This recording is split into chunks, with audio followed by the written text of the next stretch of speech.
Welcome to the Books, Life, and Shenanigans podcast with your host, Amanda Bird.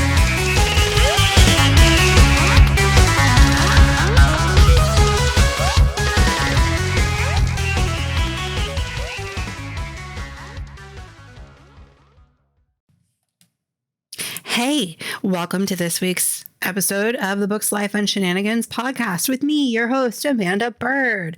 Trying something a little different with my sound setup. So do me a favor, drop a comment, shoot me an email. Let me know if you think this sound setup is a little bit better, worse, whatever the case may be. Just trying to really figure out like what's what here. Cause like I have an extra pop filter. I guess it's a pop filter. I don't know. It's like a screen that goes, I don't know what the hell it's called. The screen that goes in front of the microphone, right? So I have that. Also, I think this episode is going to be kind of the last where I talk like being an author, at least for a little bit, because I want to get back on to like talking about books, whether it's narrating books or because I have some ideas for that as well. Not entirely sure how that would work out. Have a few friends I would like to maybe run some things by. But it's going to be more of a question for some of their publishers. Whereas, you know, a lot of my friends are indies versus published with a publisher. So yeah, there's that. But I want to get back more onto the topics of, you know, talking about other people's books, making fun of my own, that kind of thing. Excuse me. So that's kind of where I'm at right now. Today's episode is going to be on promo stacks and the retailers you can use with different promo sites. Those are usually newsletter promos, paid newsletter promos. And then for the life topic, the title of that is You Were Wrong. So the title of this week's episode is Promo Stacks and You Were Wrong. Gonna get a lot more into the You Were Wrong bit because I had a cosmic slap in the face. Actually, no, it wasn't a cosmic slap in the face. It was a cosmic fucking gut punch. I'm not going to lie. It was an absolute cosmic gut punch last week. And it just goes to show that healing is not entirely linear, healing from toxic relationships. So we'll get into that. And that's going to be after we talk a little bit about promo stacks. Also, I wanted to say that chapters 8 through 12 are live on Substack and YouTube only for podcast backers. So if you want to go ahead and back the podcast, there is a Substack link. It will take you right to the page where you can subscribe for a monthly fee, a yearly fee, be a founding member. Founding members get some extra perks on that one, just because they're founding members, and it's because of them that I am able to kind of keep this podcast going. So yeah, that's where we are there. You can head over to bookslifeandshenanigans.substack.com and is spelled out. So bookslifeandshenanigans.substack.com. And there will be an option for you to subscribe, whether it's a free subscription or a paid subscription. It's entirely up to you how you want to back. You will not get chapters 8 through 12 for The Girl at the Bottom of the Ocean that I had been reading previously on podcast episodes. You won't get those unless you are a paid subscriber. That's kind of like a thank you, if you will, for the paid subscribers. If you want to just read the ending, you can find The Girl at the Bottom of the Ocean, shop.amandabird.net, or on retailers of your choice. I am trying to work on getting readers to shop direct versus from retailers, because when you shop direct, you can still read your ebooks, listen to your audiobooks on essentially whatever other platform you want, because the audiobooks are sent as MP3s. You can And the ebooks can be imported to wherever you want, even if it's just like Calibre, for example. You could read it on Calibre and you don't have to worry about any of that. So there is that. So on to promo stacks and retailers. So what a promo stack is when, fuck me, apologies. So promo stacks are when you, say you take like a week, right? You get a BookBub featured deal, which praise every single fucking deity there is if you get a BookBub featured deal, especially for US. Those are very hard to come by, and apparently they're still worth every penny. So there's that. What a promo stack is, we'll use the example of the BookBub featured deal, right? So say your BookBub featured deal is on Wednesday, right? I'm going to be a dick and put it right in the middle of the week. A lot of authors will kind of stack around that, whether it's before that, leading up to it, and then after it, or they'll stack after it. Most of what I've seen is the stacking after the BookBub feature deal, because everybody wants kind of like that baseline going into that BookBub feature deal because of the amount of downloads, whether they're paid or free downloads. And it's been a really long time since I have had a BookBub feature deal. I've never had one in the US, so I cannot comment to a US BookBub feature deal. I'm still struggling to get one of those because they're highly competitive. I have gotten 2 international only deals. Those were obviously cheaper than US because the international market is smaller than the US market, at least where ebooks are concerned. So there's that. I can tell you that BookBub, actually, you know what? I don't know about BookBub. I know Written Word Media, Bargain Booksy, they don't allow for you to put your direct store link. Jesus, my brain was not working. You can't add that into a Free Booksy or Bargain Booksy kind of thing. And I just pulled up my partner dashboard for BookBub. You cannot do direct sales on that one either. It's just the 5 main retailers: Amazon, B&N, Apple, Google, and Kobo. Now, there is one that I know of for a fact that will let you put your direct store link into a paid newsletter promo, and that is... the name is failing me at the moment. Sorry, Fussy Librarian. I don't know why I was thinking library thing. Because I was thinking library thing and actually brought that up. Do yourself a favor, don't fucking use it. It was decent for a while to get ARC reviewers and things like that, but now it's almost like Goodreads and kind of like a fucking cesspool. Same thing with Twitter, just fucking avoid it. I mean, if you're getting results from Twitter, people are buying, based off of your tweets, and you can track that. Awesome. If you're not, leave it the fuck alone. Same thing with Goodreads, leave it the fuck alone. I mean, there are career authors out there. One in particular, Alessandra Torre. She does really well with Goodreads, and she teaches her process, and I did start to pick up on it a little bit. I tried it a little bit, but I mean, let's face it. I've got an Instagram, Facebook, and a lot of that cross posts from Instagram to Facebook. So I don't particularly have to worry about that, but for certain things I do have to post individually. So I've got the Instagram, I've got Facebook, TikTok, I'm starting to get a little bit more active with, but I noticed they throttle views. But I've got all of these different platforms, right? I have my reader community on Discord. I'm shifting that off of Facebook because I want to be able to talk to my people if I share a meme that Facebook doesn't fucking agree with. Wouldn't be the first time. Your bots are stupid. Your human reviewers are even dumber. That's all I'm going to say.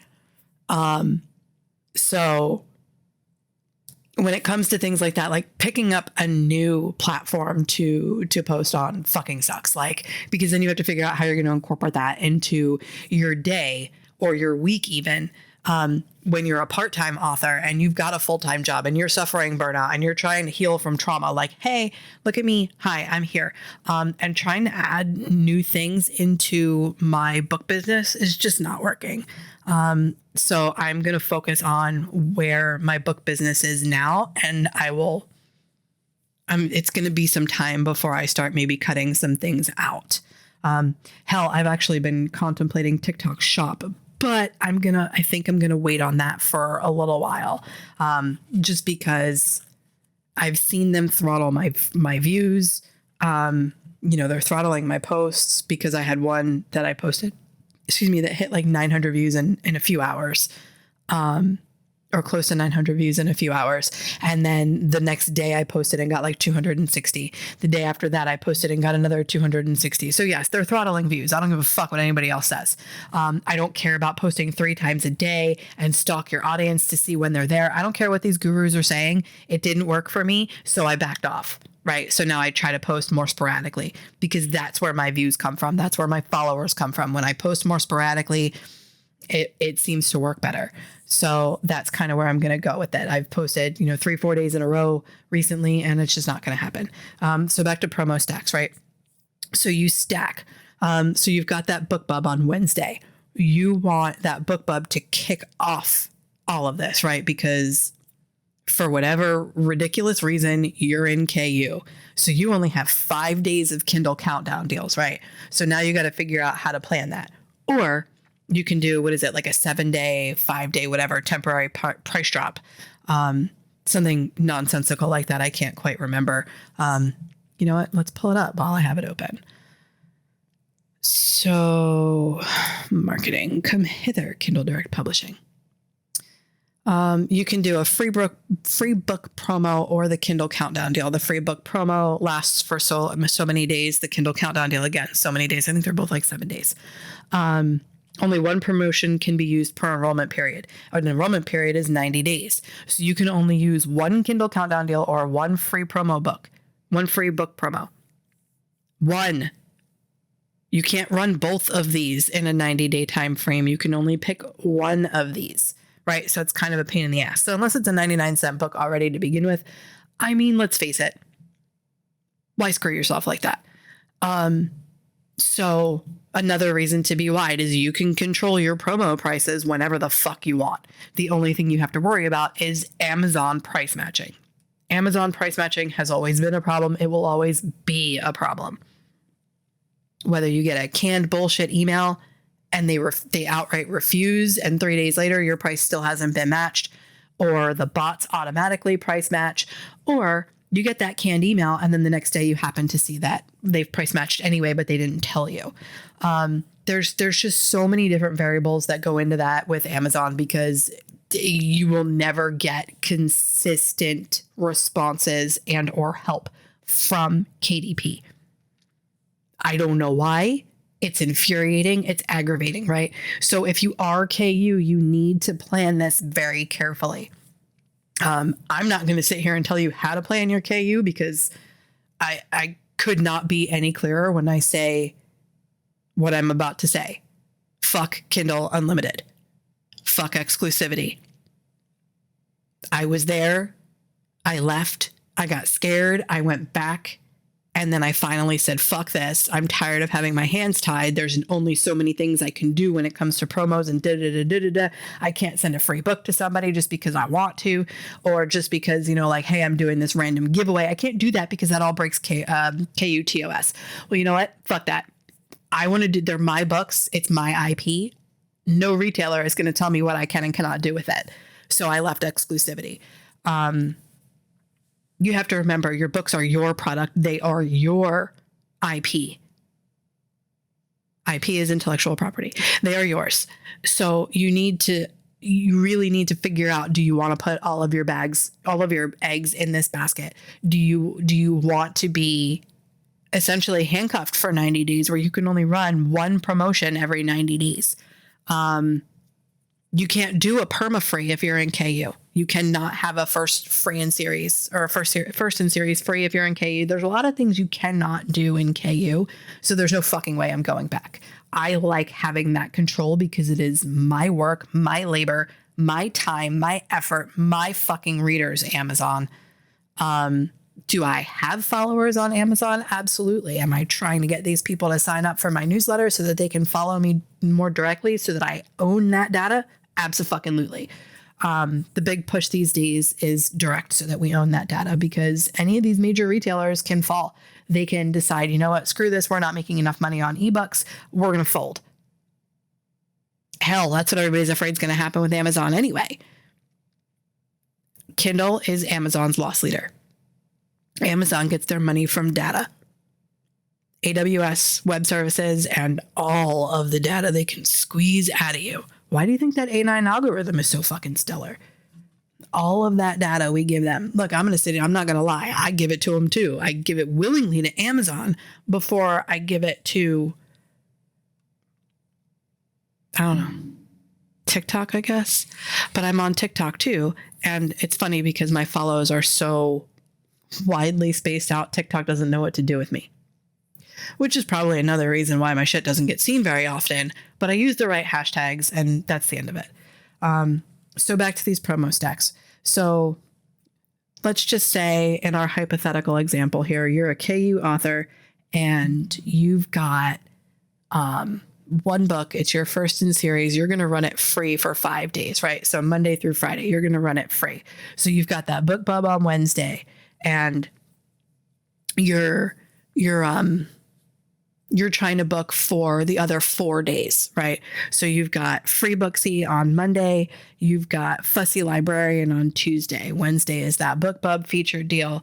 Thursday, let's just say for giggles, you go with Book Raid. And then on Friday, you go with Hello Books because they specialize in Amazon. It's the one thing I don't like about Hello Books. They specialize in Amazon promotions over wide.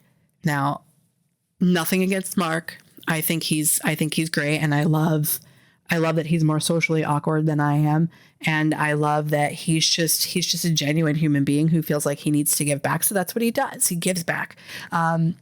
And not only does he give back, he brings on a lot of people. I think the nickname for Mark is something like the grandfather of indie or something like that, or the father of indie. Something I don't quite remember. Him, Adam Croft. There's a bunch of them that kind of all came up at the same time, and they all started to make a shit ton of money. And lo and behold, they are KU authors. Now, for clarity purposes, KU does not mean a regular reader cannot purchase your book. It means they cannot read it for free and you are not paid on page reads at less than 4 cents a page. It means you're paid the full 70% whatever royalty that you opted for, depending on the country, right? So if your non-KU price is $4.99 and it's a US sale, you make that 70% that you opted for. If you opted for the 35, you make the 35. So yeah, there's that. So we went with, what did we go with on Monday? We went with Free Booksy. We went with Fussy Librarian, which honestly, I don't know that I'd recommend the two of those back to back like that. I would probably go with, personally, I would pick like Fussy even on Monday. I wouldn't do them back to back like that. The last time I did them, I had spaced them out by actual whole weeks. It was, back in January when I first decided to go free first in series free, however you want to call it. I did a couple things, week to week. I even got a Kobo specific promo because when you're direct with Kobo, you get access to more promos with them. When you're direct with Apple, access to promos is kind of like direct store promos. Barnes & Noble, I hear about the promo tab, but to be completely honest, when it took them 3 weeks to get back to me, just with me opening my publishing account on Barnes & Noble, fuck that. I ain't got time. It's bad enough I got to wait almost 3 weeks to get some kind of resolution from all kinds of bullshit with Ingram, right? So nope. I use Ingram for my print distribution. I am direct with Amazon, direct with Kobo, direct with Apple. Everything else goes through, everything else goes through Drafted Digital, the aggregator. I was going to say aggravator, which is ridiculous because they're not an aggravator. And then for my distribution, of audiobooks and digital book sales and things like that, I use BookFunnel. Shout out to Damon Courtney.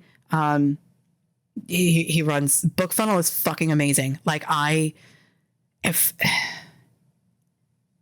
I need to make friends with Damon a little bit better, like have more conversation with him, because I would love to have him on the shenanigans portion, right? Matter of fact, speaking of the shenanigans portion, at some point in time, I'm going to start having conversations with people that are shenanigans worthy. And then I'll bring that into the shenanigans portion too. So I'm not just like trying to rack my brain with crazy shit, that I'm okay with broadcasting publicly versus like, oh man, I probably shouldn't have said that. Right.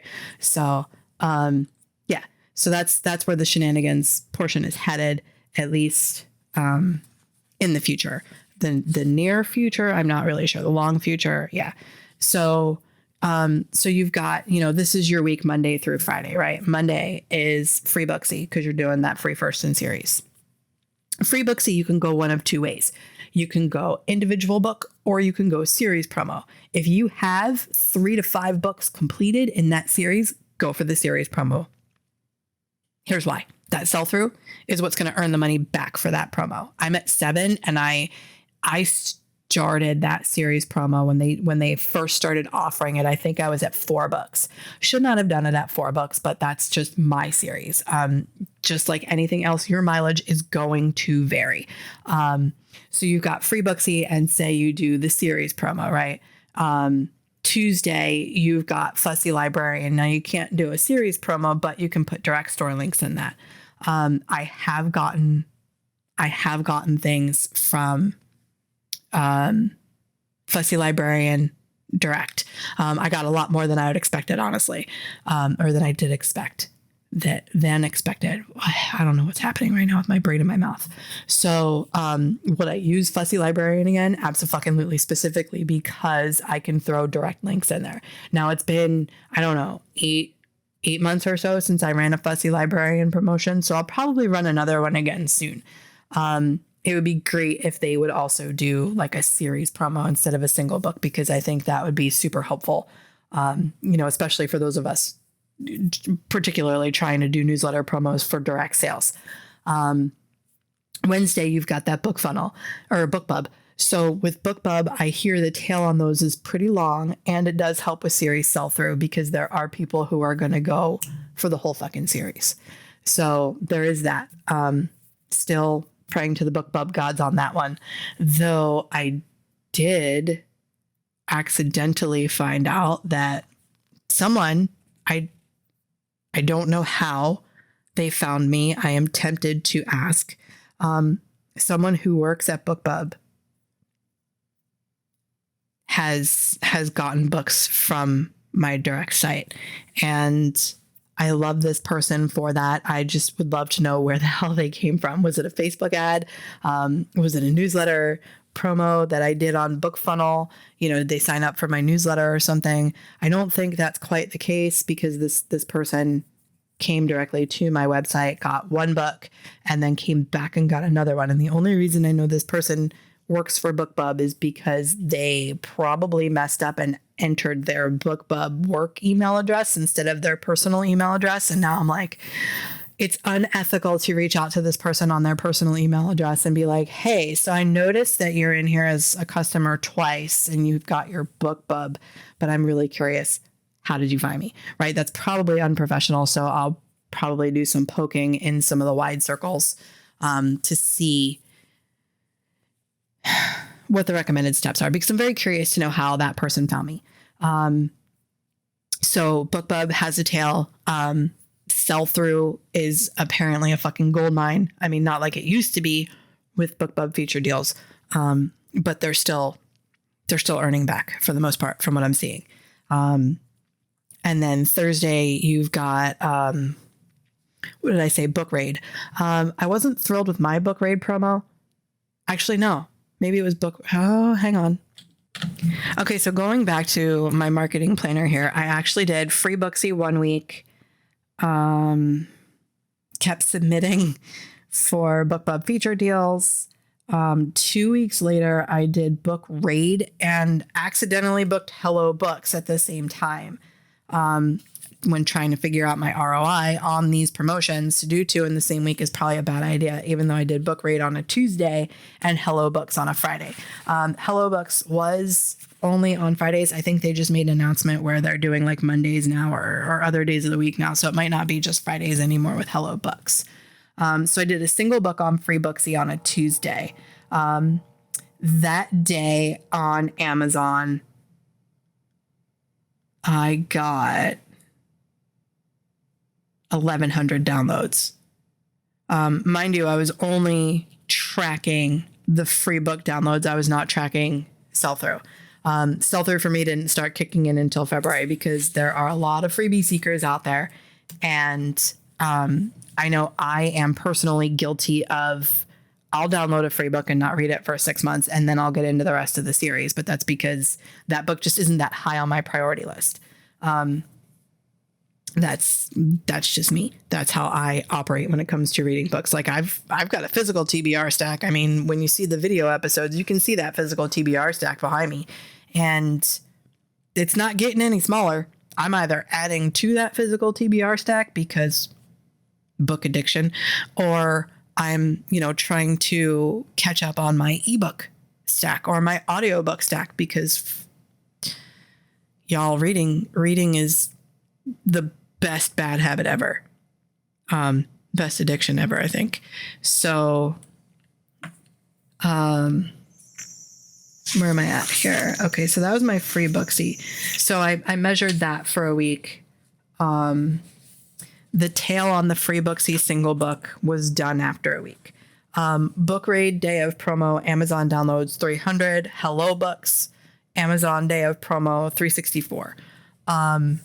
So clearly, they don't have the reach that something like FreeBooksy does. Now, when it comes to my Fussy Librarian promo, I ran that in February, and that is what I'm happy to run again. So my Fussy promo went out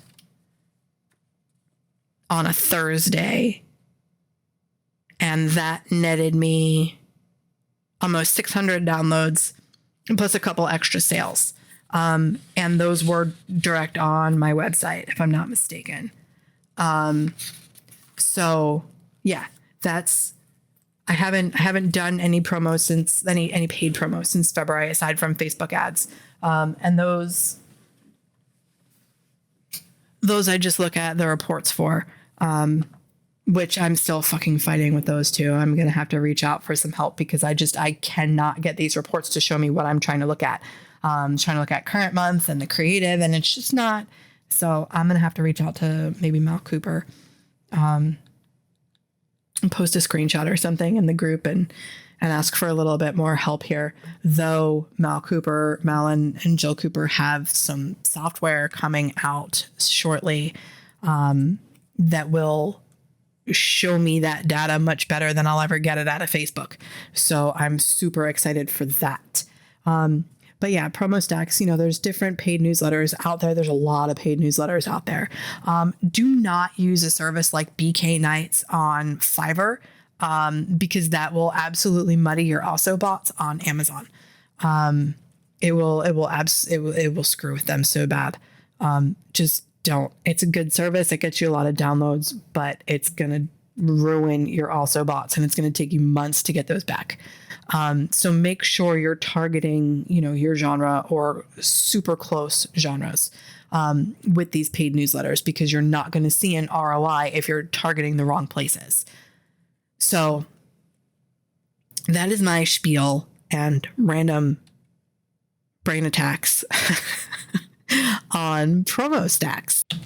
I'm going to pause here for a second and tell you, we're a little more than halfway through this episode. Remember to smash that subscribe button. Yes, you can turn the notifications off, but do me a favor, do yourself a favor, hit that subscribe button. This way you have some kind of notification of when new episodes come out, and you're helping me to monetize my streams, with different ads and things like that, by subscribing. So I would really appreciate that. Plus, it'll also enable me to offer shop on YouTube, which is the goal there. Monetization on YouTube, as well as, those of you who choose to back on Substack, you guys get some extra perks as well. Again, that website is booksLifeAnd, spelled out, shenanigans.substack.com. And then when you click on subscribe, you'll see your different options there. So on to the life section here. You were wrong, because let me tell you, it's going to happen, especially when you're healing from trauma of one label or another. As we've discussed many times, in my case, it is not just toxicity.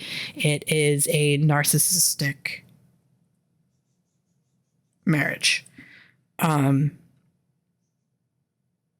We had a hearing with the judge that should have been fucking canceled. I'm still pissed off that it was not canceled because it was a fucking waste of time. Regardless, this hearing happened and it was over Zoom. I did not have my camera on. I did not have my audio on. I do not like going into meetings where there's like a dozen other people and I got to have my fucking camera on. Dude, I don't even turn my camera on for fucking work unless I have to. I will not speak to my customers with my camera on. If my director's in a feedback call, he'll put his camera on. My customer doesn't have their camera on, but my director will put his on. I won't fucking do it. No, sir. I look like a damn swamp monster Monday through Friday because I roll my ass out of bed, come into the other room, or I do my shit. I work out and then I sit down at the computer to work. Fucking piece of shit Chromebook. Sorry, I really don't like my Chromebook. That's my work computer. I'll never talk shit about my personal computer because I finally made the best fucking decision ever. Gaming laptops are the shit. Okay, so back to where we were. There was a hearing, didn't have camera or audio on. Of course, my case was the first one called, and I hear her say, "I see the husband." And then he said, "Yes, ma'am, I'm here." The motherfucker that came out of my mouth was so loud. I'm pretty sure like all of my neighbors were like, "What the fuck is happening?" Like, I'm pretty sure my friends heard me from miles away. Like, I was not expecting him to show up at all because he hasn't responded to fucking anything. Nothing. Not the first settlement agreement, which would have avoided all of this. If he'd have just signed that fucking paperwork back in April, we wouldn't be where we are right now. And then I decided, you know what? Because you didn't sign this paperwork, you didn't respond. Fuck you. Now I'm going to come after you financially too, if I can. So I did. He owes me money for bills that I put on my credit cards to keep us afloat because there was no conversation when he decided to quit his job. And then I had to take care of both of us and all of our bills, for the household that I couldn't afford. So they were going on credit cards, and now my credit cards are damn near maxed out. And it's this whole big fucked up situation that I'm in financially because of him. We're not going to talk about the fucked up situation that I'm in mentally and emotionally because of his abuse too. We talk about that enough, so I'm not going to further elaborate. But when you think that because here's the thing, I knew going in, I knew I couldn't be fucking wrong, could I? He wasn't going to show up. Motherfucker showed up.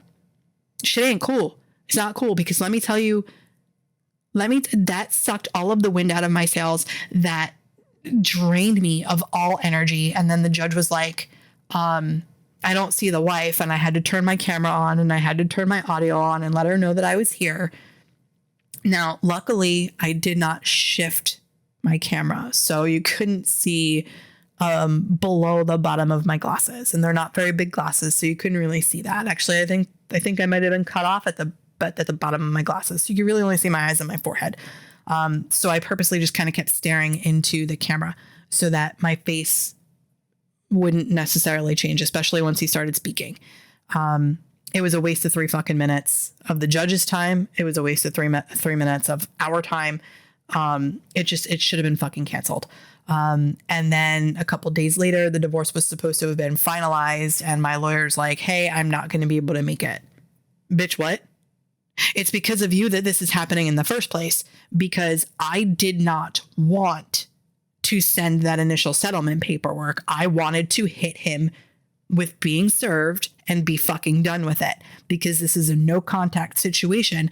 I'm not going to be the one to call him and say, hey, the paperwork's in your inbox, bitch, that's on you. And if you can't respect the fact that it's a no fucking contact situation, like, I'm not going to bring up the word abuse because you're going to put that in the fucking divorce paperwork. Now I'm starting to wonder, maybe I should have, like, just to make a point, because his wife before me did. Why didn't I? Anyway, so yeah, there's that. So it's been rescheduled. I just got official word of when it's been rescheduled for.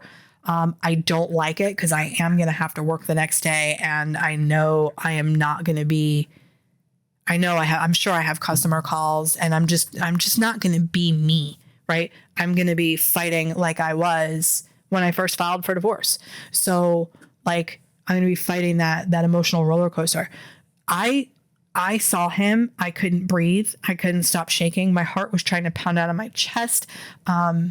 Looking at your abuser, even through Zoom, is an experience I will never fucking forget. Like, I still have nightmares about it. It's not good. It's definitely not good. I'm still having fucking nightmares about it. Of course it's not good. I don't know how much longer I'm going to have nightmares for. I can't even try to predict that. What I can do is every time it pops up in the waking hours, I can acknowledge it. I can, meditate. I can do whatever it is I need to do to calm down. But the fact is, I was fucking wrong. Not that he was going to show, because yes, I was wrong about that. I really thought he wasn't going to show. I truly, truly believed he was just not going to fucking do anything. But he's also a paranoid fuckwad. So we're not going to talk about that. What I was wrong about was how far into how healed I was to be able to see him again. Right. So yes, I have come a very, very long way. I have healed a lot. Have I healed fully? Fuck no. Have I healed halfway? Fuck no. Have I healed a quarter? Remains to be seen. But Thursday night, that night, I was exhausted, and I forced myself to do my healing program, my Dr. Ramani healing program. I forced myself to do that. I didn't want to. I was too tired. I was exhausted. I didn't want to fucking do anything. But I did it, and I felt better. It is very clear to me that there was something she had said, like, just because, you've come so far in your healing journey, even years later, you're still and I brought this up in a previous episode. I just don't remember which one, and you can come years from where you were and be mostly healed, but you're still going to have those triggers. And for me, seeing him was a huge fucking trigger. So I was wrong in the aspect that he was going to show up or wasn't going to show up. I was also wrong, and I may have been a little delusional, thinking I had healed a little bit more than I actually had. It definitely knocked me down a couple of rungs on that ladder of healing. And you know what? That's okay, because that's how healing works. You're going to move forward 2, 3, 4, 5 steps. Something's going to happen. You're back 2, 3, 4, 5 steps. And it's okay as long as you keep getting the fuck back up and keep working at it. Healing is not an overnight thing. I really wish it was. I wish I could. You're healed. Doesn't work that way. It would be great. It would be amazing. Maybe that's what psychedelics are for. Though I have heard good things of like MDMA therapy for PTSD. And the more I got into the trauma bond modules, I feel like I should be fully broken from my trauma bond, but I am not. I don't know if that's because, I saw him, or if that's because I saw his heart, and what an epic piece of shit all at once, who he really is. Like, I don't know why. And honestly, I think I'm done trying to figure out why I'm still so trauma bonded. I mean, I'm not in the I can't live without you space anymore of the trauma bond. I've gotten a lot farther from that. But I'm still in the trauma bond, just not as deeply as I was. And it's crazy because it's been how long since I went no contact with him? So yeah, it's a challenge for sure. I was wrong, and that's okay. You will be wrong, and that is okay. Get back up, keep going. If that means you're down for a couple of days, that's fine.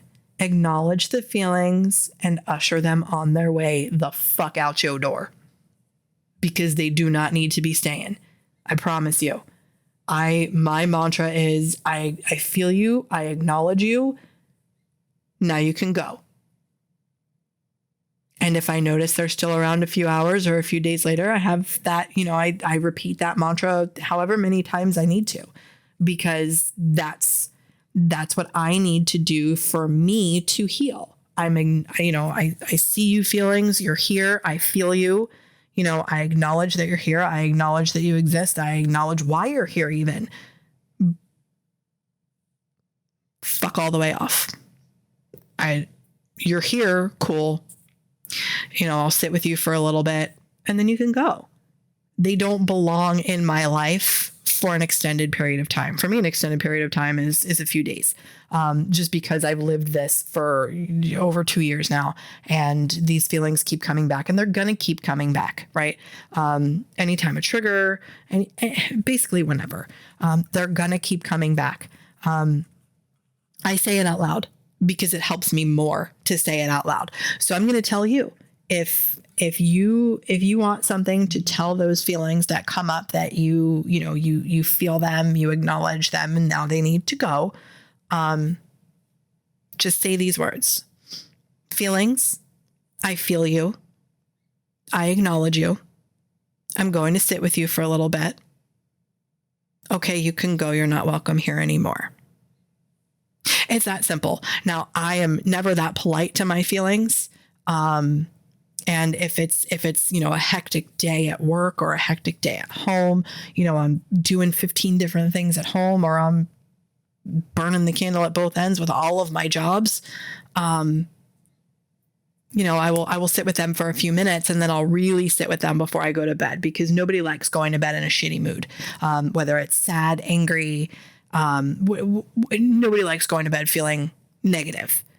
Because at least for me, it impacts me the next day. Now, if I take an hour-long nap on the couch, I wake up like a fucking dragon, and I could have gone to bed I could have gone to that nap in a really good mood, and I wake up fucking irritated as hell without fail. I don't know why that is. I don't care, because at least that's how I used to be. I don't know if I'm the same way now, because I don't really nap. Even when I want to nap, I don't nap.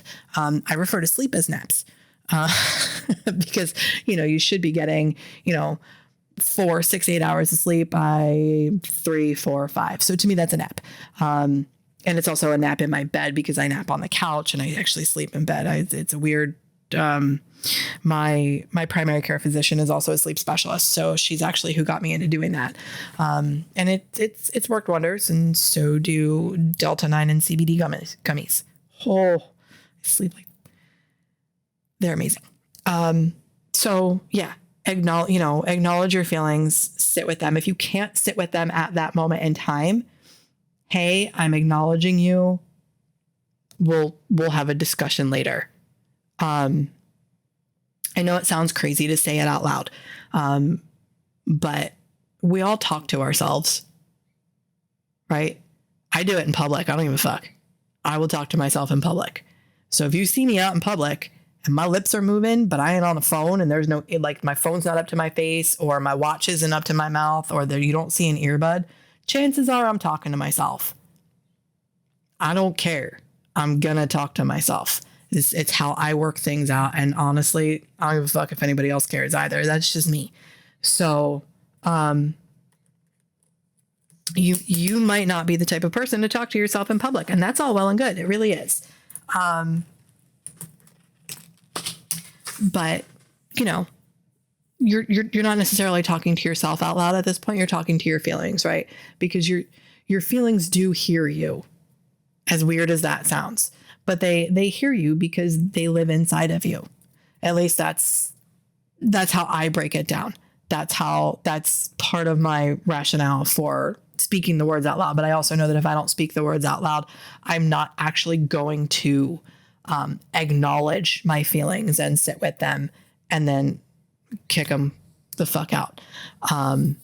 So that's where we are. You were wrong, Amanda. You were fucking wrong on so many levels. But hey, it's all a learning experience, right? So all that said, remember to smash that subscribe button.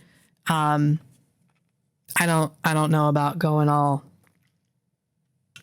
button mashy on it, because, you know, you'll subscribe, unsubscribe, and you'll hit that button one too many times thinking you're subscribed, and here you're not. So just do yourself and me a favor. Just hit the button once. Just click that subscribe button, whether it's on Spotify, YouTube, Substack, wherever else this RSS feed distributes to. Spotify hasn't really been all that clear on it. It might just be Spotify. I couldn't tell you. So yeah, hit that subscribe button. Questions, comments, concerns, amanda.bird.books@gmail.com or amanda@amandabird.net. Bird is spelled BYRD, in case you didn't know that already. And thank you for joining me this week for episode 13 on Promo Stacks and You Were Wrong. Stacks and You Were Wrong. Stacks and You Were Wrong. Stacks and You Were Wrong.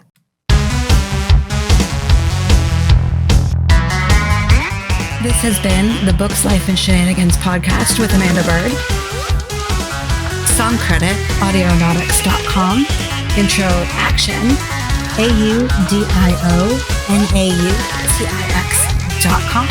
And if you'd like to support this podcast, head over to substack.com/@Books, Life, and Shenanigans.